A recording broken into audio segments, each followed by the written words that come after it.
During the peak of the Ice Age, survival was not just a daily struggle. It was a test of biological limits. Temperatures plummeted. Winds cut through layers of fur and skin. Predators hunted silently under the cover of darkness. And daylight, when it came, brought little relief. Food was scarce. Shelter was temporary. And every mistake could mean death. It was in this unforgiving context that a turning point occurred. Somewhere, deep in the Pleistocene landscape, a group of hominins, perhaps Homo erectus or later the Neanderthals, did something extraordinary. They did not just witness fire, they began to keep it. Fire, at first, was a terrifying force. It came from lightning strikes, volcanic eruptions, spontaneous blazes in dry grasslands. Early humans observed it from a distance, but gradually, through exposure and observation, some began to interact with it. Charred wood from natural fires was collected. Embers were preserved in bark bundles, carried from one site to another. Eventually, by striking specific stones, such as flint against pyrite, they learned to ignite sparks intentionally. The mastery of fire was not immediate. It took millennia, but once achieved, it transformed the equation of survival. Fire became a controlled force. It became a boundary between life and death, between predator and prey, between the inside of the cave and the world outside. Archaeological evidence supports this timeline. At sites like Gesher Benot Yaakov in Israel, fire residues dating back 780,000 years suggest that Homo erectus may have already controlled fire. In Wonderwork Cave, South Africa, ash layers over 1 million years old point to long-term fire use. But it's not just the age of the evidence, it's the pattern. These ashes were not scattered randomly. They appear in the center of occupation layers, surrounded by tools, bones, and signs of daily life. Fire had become part of the domestic space. In colder climates, especially in Europe, fire was essential for more than warmth. It allowed humans to dry meat, cook tubers, and make hard grains edible. It sterilized water and tools. It dried wet hides. It kept insects and disease-carrying parasites away. Each of these uses gave early humans an evolutionary advantage, allowing them to extract more nutrition, stay healthier, and live longer. But perhaps the most critical advantage was time. Fire extended the day. It gave light when the sun had vanished. Around a fire, humans could prepare weapons, repair tools, process food, and communicate. For the first time, evenings were not wasted hours. They were opportunities for planning, teaching, learning. This new schedule rewired the human brain. Our ancestors began organizing information differently. Memory, attention, storytelling. These cognitive traits likely flourished in part because fire allowed humans to gather, to reflect, and to share. The evolutionary benefits were compounded generation after generation. Fire also redefined mobility. Before fire, many environments were simply too hostile to survive in for long. But with fire, humans ventured into colder latitudes, higher elevations, windier plateaus. Fire let them stay. It turned the temporary into the permanent, and that permanence laid the groundwork for complex social structures. Importantly, fire was not equally mastered across all populations. Some groups retained only the ability to preserve embers, while others advanced toward true ignition techniques. This uneven mastery may explain migration patterns, population dispersal, and even the eventual dominance of Homo sapiens over other hominin species. The ability to carry fire, to maintain it through storm, snow, and wind, became as important as hunting or foraging. Today, the idea of fire is almost trivial. It lives in our stoves, our lighters, our engines. But for hundreds of thousands of years, fire was not a convenience. It was a matter of survival. And for those early humans standing in the ice and dark of the Paleolithic world, a flicker of flame was nothing less than a spark of transformation. That transformation began here, in the cold, in the howling wind, in the dark. It began not with mastery, but with awe. with patience, with trial and error, and once ignited, it never went out. This was the first step in a much larger journey. The journey from survival to society, from reaction to creation, from instinct to culture, and it all started with fire. Part 2. Fire reshaped the human body. The ability to control fire did not just change the environment, it changed the human body. Once early humans began cooking their food, a profound transformation occurred, not in behavior alone, but in biology. Fire entered the human body long before it became a symbol or a ritual. It altered anatomy, metabolism, and cognition. Cooking is a form of predigestion. By applying heat, food becomes softer, easier to chew, and more energy-dense. Toxins are neutralized, parasites are killed, and the bioavailability of nutrients is increased. In short, cooking allowed early humans to extract more energy from the same amount of food. This additional energy fueled the most demanding organ in the human body, the brain. Compared to other primates, the human brain is extraordinarily large and metabolically expensive. It consumes around 20% of the body's resting energy, even though it only makes up about 2% of body weight. This poses an evolutionary problem. How can such an energy-intensive organ be sustained without compromising other systems? Cooking provided the answer. According to biological anthropologist Richard Wrangham, the key evolutionary leap was not hunting, but heat. In his research, Wrangham proposed that the mastery of cooking by Homo erectus marked a major adaptive breakthrough. Raw food, he argued, simply does not provide enough energy to support the modern human brain over time. A diet of raw meat and plants would leave insufficient caloric surplus unless that food was cooked. The digestive system adapted accordingly. As cooking softened food, human jaws shrank. Strong, protruding mandibles were no longer necessary to chew raw roots and sinew. The teeth became smaller, the enamel thinner. The muscles that once powered heavy chewing weakened. Even the skull changed shape to accommodate a less forceful bite. Inside the body, the gastrointestinal tract evolved as well. Compared to other primates of similar body size, humans have shorter intestines. This is not an accident. Shorter guts save energy and are suited to diets where food is easier to process. In essence, fire took over part of the digestive work, and the human body responded by becoming more efficient. These changes were not cosmetic. They were strategic. By externalizing digestion, moving part of the energy extraction process outside the body, humans reallocated energy toward brain growth. Cooking helped fuel the development of abstract thought, problem-solving, and language. The archaeological record supports this theory. In sites associated with Homo erectus, such as Kubifora in Kenya and Zhoukoudian in China, there is evidence of charred bones and heated stones. While not definitive proof of cooking, these findings suggest that fire use and food processing were becoming embedded in early human lifeways over 1.5 million years ago. More recent discoveries, such as in the Qisim cave in Israel, dating back around 400,000 years, provide stronger indications of habitual cooking. Cut marks on bones suggest deliberate butchering, while gash layers and burnt food residues point to repeated fire use in food preparation. Yet the impact of fire goes beyond caloric gain. Cooked food also influences microbiomes, the complex ecosystems of bacteria that inhabit the gut.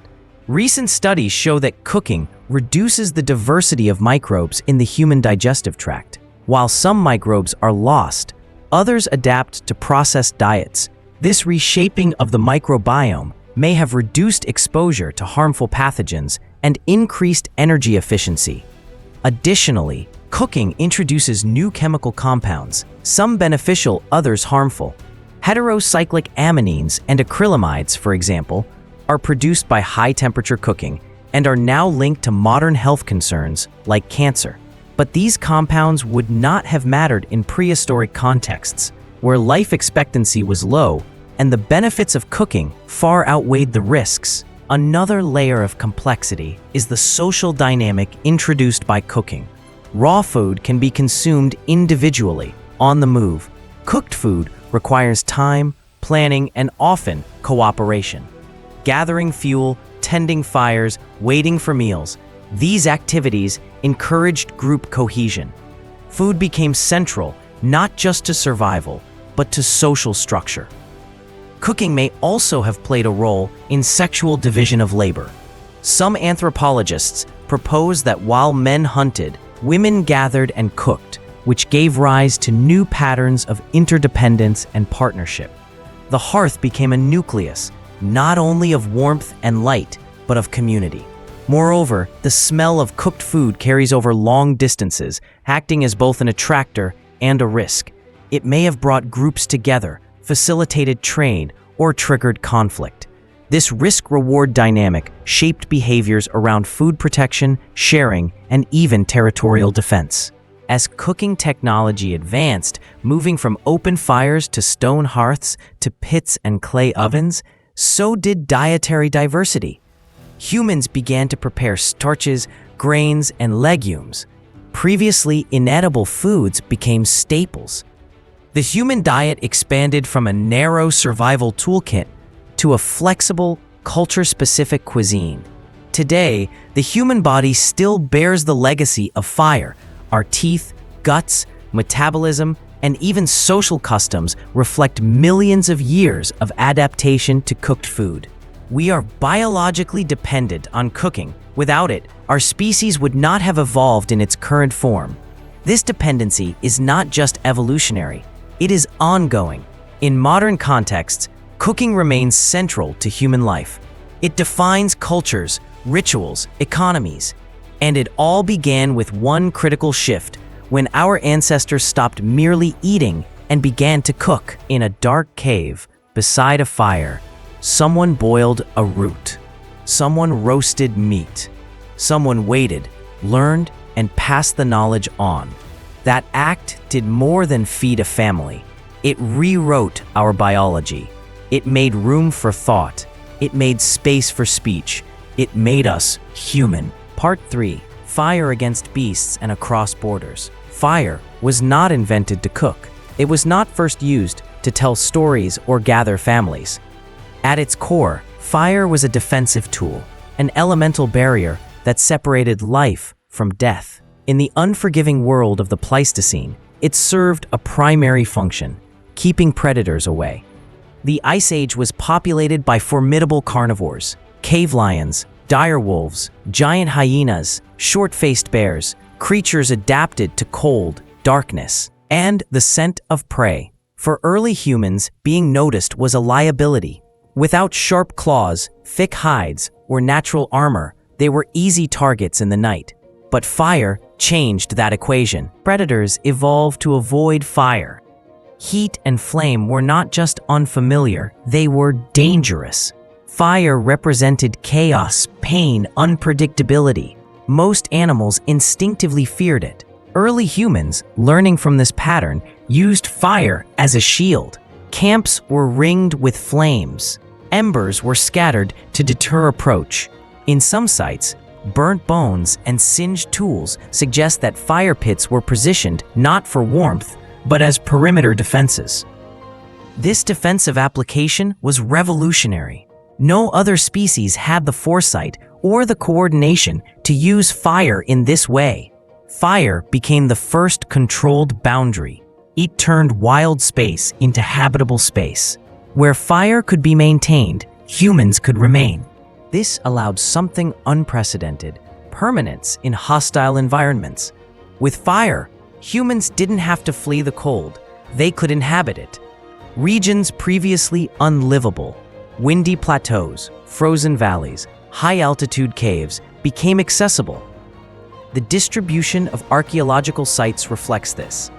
Human presence appears in Europe, Central Asia, and the Levant, at times and temperatures that would otherwise prohibit extended occupation. Migration patterns shifted. With fire, humans could pause, settle, and re-establish. They could stay through winter. They could prepare, store, and plan. Fire reduced the randomness of survival and allowed for long-term thinking. But fire was not stationary. It had to be moved. It had to be carried. There is no fossil of a torch, no preserved ember in a leather pouch. But ethnographic parallels suggest that early humans developed methods to transport fire by carrying smoldering wood in animal horns, wrapping embers in moss, or insulating them with dry dung. Some may have used hollowed-out stones or wrapped bundles of bark to preserve coals during travel. Wherever humans went, fire went with them. This made fire a traveling technology. Unlike shelter or stone tools, it was not merely a tool used at home. It was a companion, an extension of human presence. Fire turned every new landscape into a possible dwelling. It gave Homo the ability to colonize climates no other primate could survive. Control over fire also allowed humans to manipulate their environment in novel ways. They cleared forests to flush out game. They burned underbrush to create new grazing areas, attracting herbivores. In Australia, evidence suggests that Aboriginal fire regimes shaped entire ecosystems, favoring species that thrived in burned landscapes. This practice, known as fire stick farming, may date back tens of thousands of years. Even in Ice Age Europe, strategic burning could create open hunting grounds, drive animals into ambush zones, or expose hidden burrows. Fire was not just passive protection. It became an active hunting tool. At night, fire transformed into a lure. Some groups discovered that firelight attracted curious animals. By placing fires near trap sites or using flames to dazzle prey, early humans began to manipulate the senses of their targets. Night hunting, previously too risky, became possible. Homo became a predator, not limited by daylight. No other species on Earth has used fire to shape the behavior of both its enemies and its prey. This level of environmental control is uniquely human, and it begins not with complex technology, but with a flame. The expansion of territory was not just physical, it was strategic. With fire, humans could camp at higher altitudes to spot game from a distance. They could overwinter in caves that once housed bears. They could spread into drier, colder zones with little vegetation, places previously impossible to inhabit. This expansion reshaped the human story. From origins in equatorial Africa, fire-supported populations radiated outward to the Middle East, into Europe, across Central and South Asia. The archaeological record confirms this trajectory, with signs of fire use appearing consistently alongside evidence of human migration. Importantly, other species could not follow. Neanderthals and Denisovans may have also mastered fire to varying degrees, but many Ice Age megafauna did not adapt to fire-modified landscapes. As humans advanced, the ecological map shifted in their favor. Each fire lit on snow, each ember carried through wind and frost, was not just survival. It was strategy. Fire created a new kind of mobility, proactive, intentional, resilient. It also created memory. Firelight marked safe places. It signaled return points. It allowed for geographic familiarity in otherwise featureless terrain. The glow of flame became a visual anchor, a spatial landmark. In the open tundra, fire was orientation. The psychological impact should not be ignored. To see light in darkness, to create safety in danger, was a revolution in perception. Fire made space feel controllable. It built the foundation for confidence, exploration, and long-distance movement. In the Ice Age world, every kilometer gained through fire was a biological victory. Every cave lit was a conquest. Every night survived under firelight pushed the boundary of what it meant to be human. Fire was not just heat. It was not just light. It was territory. Part 4. The psychological flame. From warmth to symbol. Fire began as a source of heat, a shield, a tool, but its role did not end at survival. Over time, it evolved into something deeper, an anchor for human connection, memory, and meaning. The fire did not only warm the body, it began to shape the mind. In the darkness of Paleolithic caves, fire became the center of human life. It dictated the structure of the night. Around it, small groups gathered, not randomly, but with purpose. Meals were shared, tools repaired, wounds tended. But more importantly, stories were told. Storytelling likely did not begin with language in its modern form. It began with gestures, sounds, rhythms. Around the fire, humans mimicked the hunt, recalled the path to water, warned of predators. These performances were not entertainment. They were survival strategies. Fire extended the day, and with it, the space for memory, planning, and transmission of knowledge. The flickering light of fire created a unique environment. It illuminated faces, cast moving shadows, focused attention. It drew people inward. Cognitive scientists have noted that firelight reduces stress, slows heart rate, and enhances social bonding. These physiological effects are not accidental.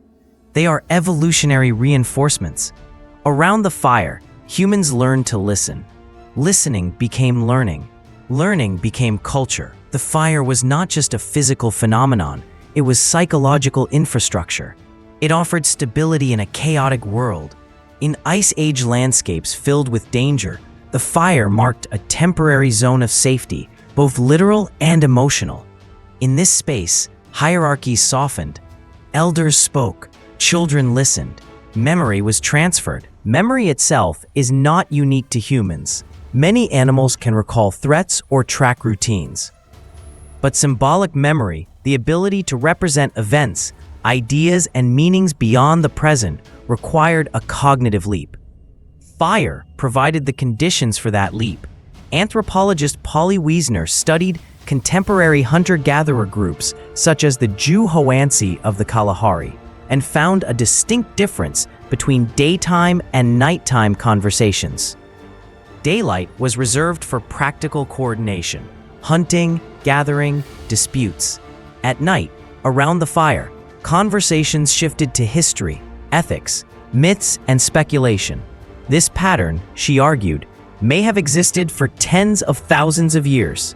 The fire, then, is not only the birthplace of warmth, it is the birthplace of imagination. As imagination grew, so did symbolism. The fire became more than light. It became metaphor. It came to represent transformation, wood into ash, raw into cooked, life into memory. Fire marked thresholds, from childhood to adulthood, from life to death, from ignorance to knowledge. This symbolic role can be seen in the archaeological record. In many early burial sites, remnants of fire are present.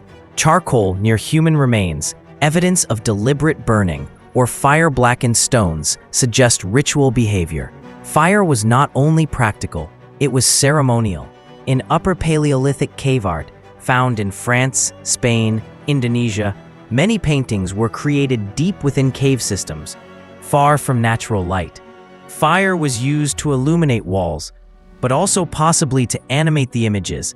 Flickering flame would make bison leap and mammoth sway. The act of painting was not just decoration, it was performance, guided by fire. Moreover, fire became an early interface for shared attention. In cognitive science, joint attention is the foundation of communication and theory of mind.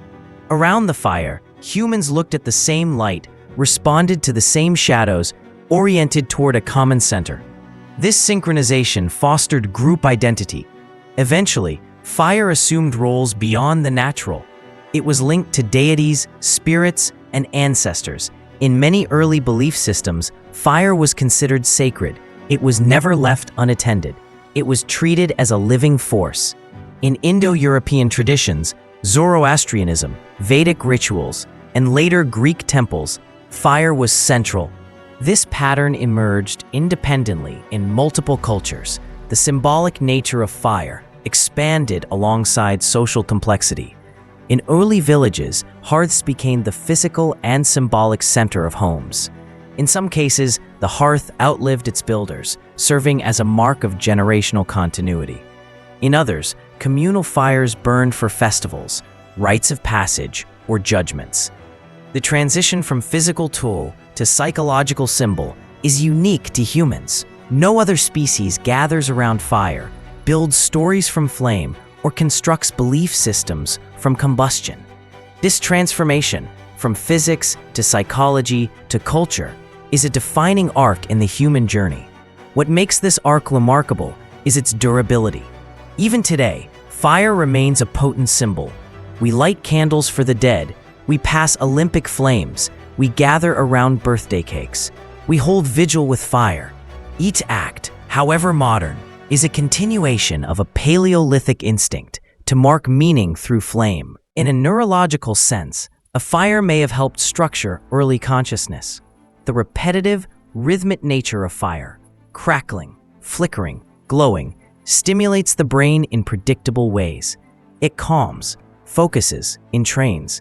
These sensory effects, repeated over thousands of generations, could have scaffolded the development of narrative thinking. And narrative is the foundation of history. Without it, there is no culture, no planning, no legacy. Thus, fire is not simply one of many human tools.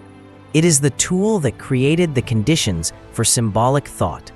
It allowed humans not just to survive, but to reflect, not just to act, but to represent. In the Paleolithic dark, where no written word existed and the future was uncertain, the fire gave shape to meaning. It became the center of the circle, the light in the unknown, the origin of memory, myth, and mind. Part 5. The flame still burns.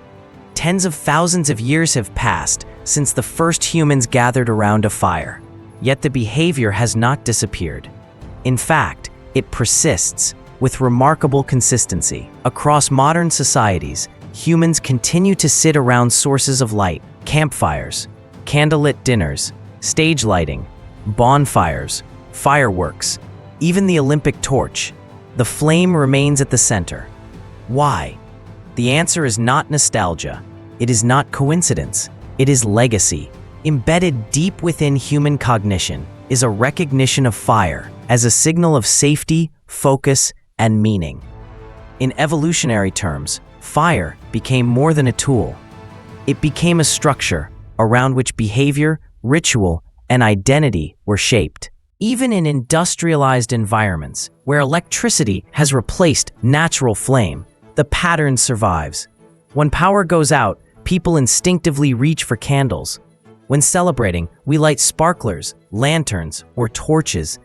When grieving, we hold vigils with open flames. These actions are not learned from textbooks. They are inherited responses, expressions of cultural memory encoded in practice. This continuity reveals an important truth.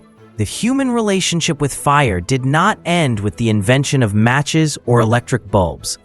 It adapted, and in doing so, it preserved the symbolic core that began in the Paleolithic. Fire has always been more than combustion. It is a visible form of transformation. It consumes, it illuminates, it warms, but it also marks change. From wood to ash, from dark to light, from chaos to order. These transitions are not only physical, they are psychological metaphors carried forward into modern rituals and belief systems. Consider the role of fire in ceremony. From religious festivals to political inaugurations, from birth rituals to funerals, fire remains a constant. It signals passage, consecration, purification. In many traditions, it is treated as a witness or even a participant. In others, as a divine element itself. This is not arbitrary. These uses reflect an ancient perception that fire is both natural and otherworldly. It belongs to the earth, but points beyond it. It is controllable, yet untamable. It offers comfort, but demands respect. In this way, fire continues to structure human interaction. Its glow encourages proximity. Its heat defines space. Its rhythms, crackling, flickering, pulsing, entrain the senses and draw attention. These effects are the same today as they were 50,000 years ago.